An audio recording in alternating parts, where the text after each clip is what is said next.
Hello my friends, welcome back. This is our video number 4 of our series of the New Testament in English, where we learn English studying the Bible and we learn the Bible studying English. In this video we are going to study John chapter 1 and we are also going to study the passive voice. What is the passive voice? How can I use it? Where should I use it? And we are going to see examples of passive voice in the Bible in John chapter 1. So don't forget to like this video, share with your friends, and also subscribe to my channel. I am Paulo Magnani, and this is Consistency.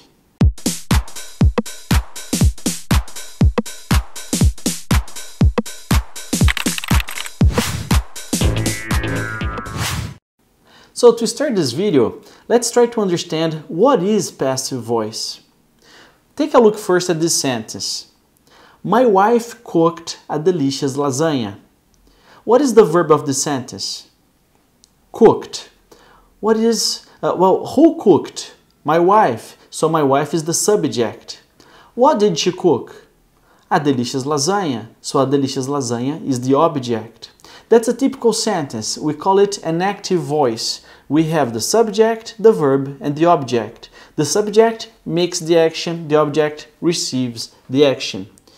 But we can invert this order. Yeah, I could say, for example, that a delicious lasagna was cooked by my wife.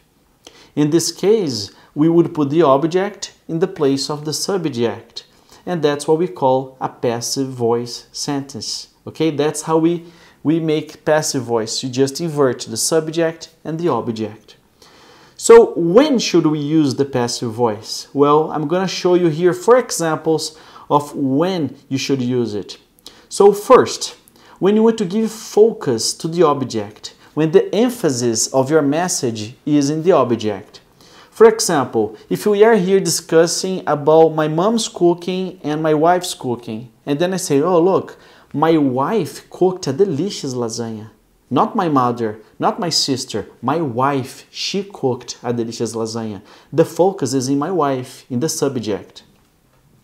However, if I change the idea of the discussion, if the focus is the food, if I want to say that my wife cooked lasagna and not chicken, so I can invert and say, wow, a delicious lasagna was cooked by my wife. Not chicken, not turkey, a delicious lasagna was cooked.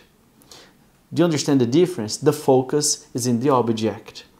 The second idea to use passive voice is when the subject is already obvious. For example, if I told you that yesterday the police arrested a criminal in my neighborhood. Oh, yesterday the police arrested a criminal in my neighborhood. Oh, really? The police? And who else could arrest someone? It's obvious that it's the police, right? So I don't need to say the police. I could just say, oh, yesterday a criminal was arrested in my neighborhood. Oh, really? Yes, a criminal was arrested. I don't need to say arrested by the police. Do you understand? The subject is obvious. So if the subject is obvious, don't use the active voice, use passive voice, okay? Third situation, when you don't know the subject. For example, if you are in a party and then you realize you don't have your wallet with you because someone probably took it, then you can say, well, somebody took my wallet or somebody stole my wallet, but you don't know who. So you can just say, oh, my wallet was stolen. Okay, my wallet was stolen by somebody, I don't know. So my wallet was stolen.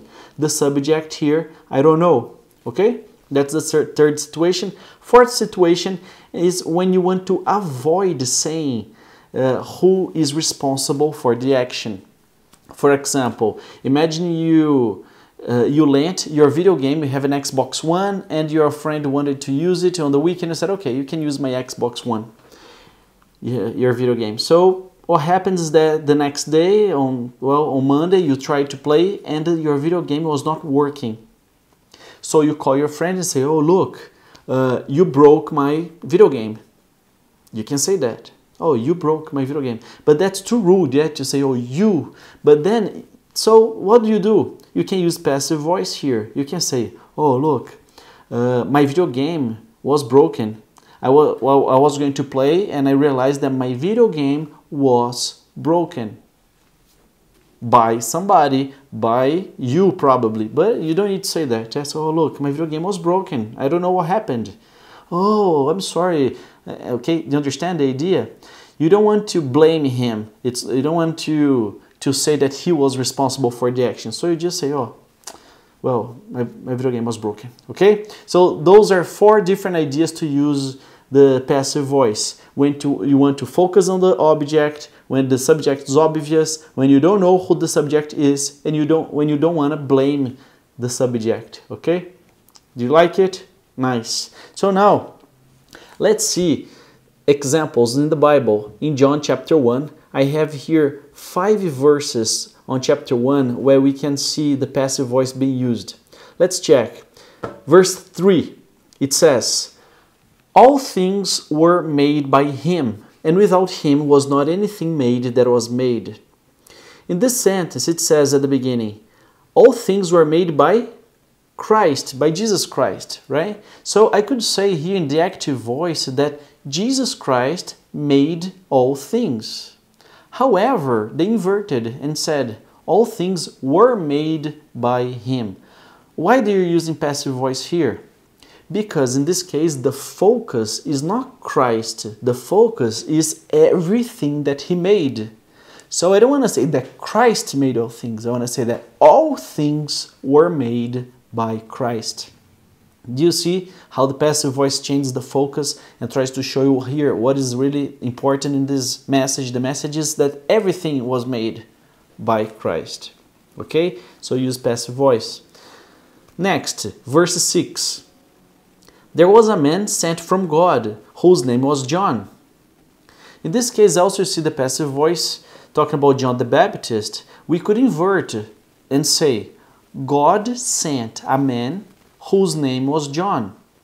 God sent a man whose name was John. But I'm not focusing in God now. I'm focused on the man that was sent. So let's invert, use passive voice. There was a man. This man was sent by God, whose name was John. You see? So you put the focus in the man. Number 10. He was in the world, and the world was made by him, and the world knew him not. Here is saying again, with the passive voice, that the world was made by Jesus Christ. So I could say that Jesus Christ made the world.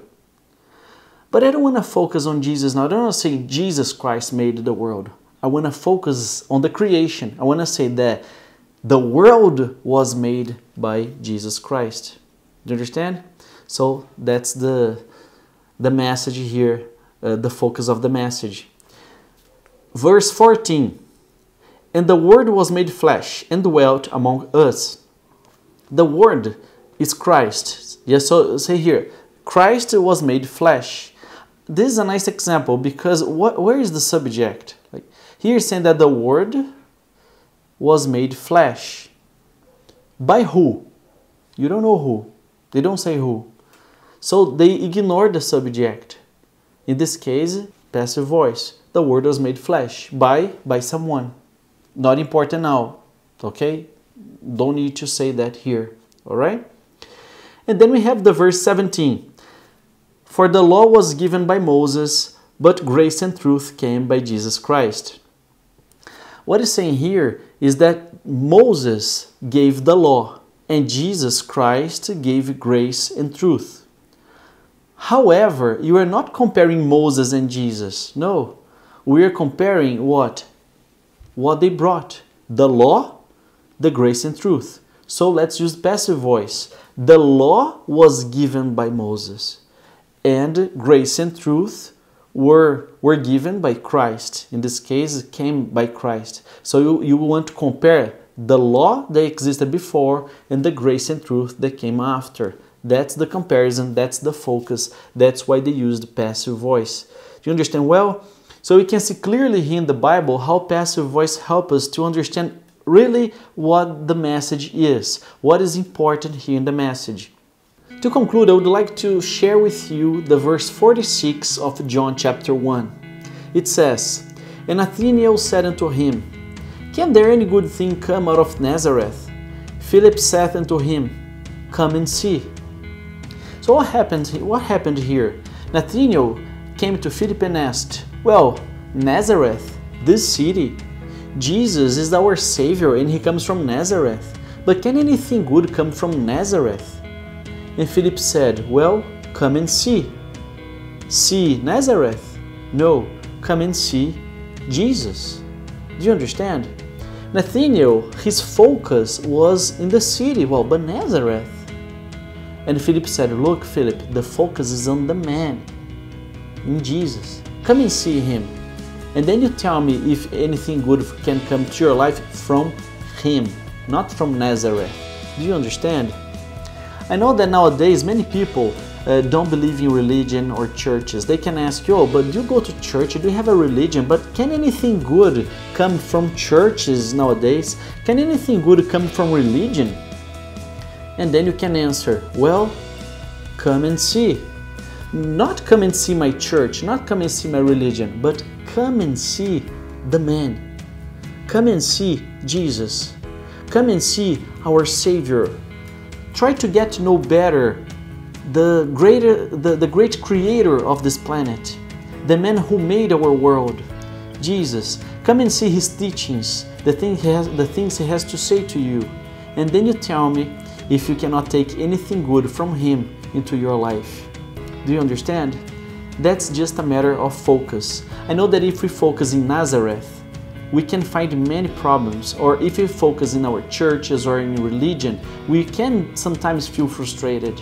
But if we focus in Jesus, if you focus in the man, in our Savior, I know that you can find many good things to your life. You can find great comfort, great guidance in everything that you do, and I know that you'll find a friend and you'll find your Savior. So that's the message I would like to share with you in this video today. Like Philip said, come and see, that we may try to, every day in our lives, try to come and see our Savior. Okay? So if you like this video, don't forget to like it, share with your friends, and subscribe to my channel. Next week we're going to study Matthew 3, Mark 1, and Luke 3. And if you want to have daily tips, English tips, you can follow me on Instagram. Okay? So thanks for watching, and remember, keep studying and keep learning and be fluent with consistency.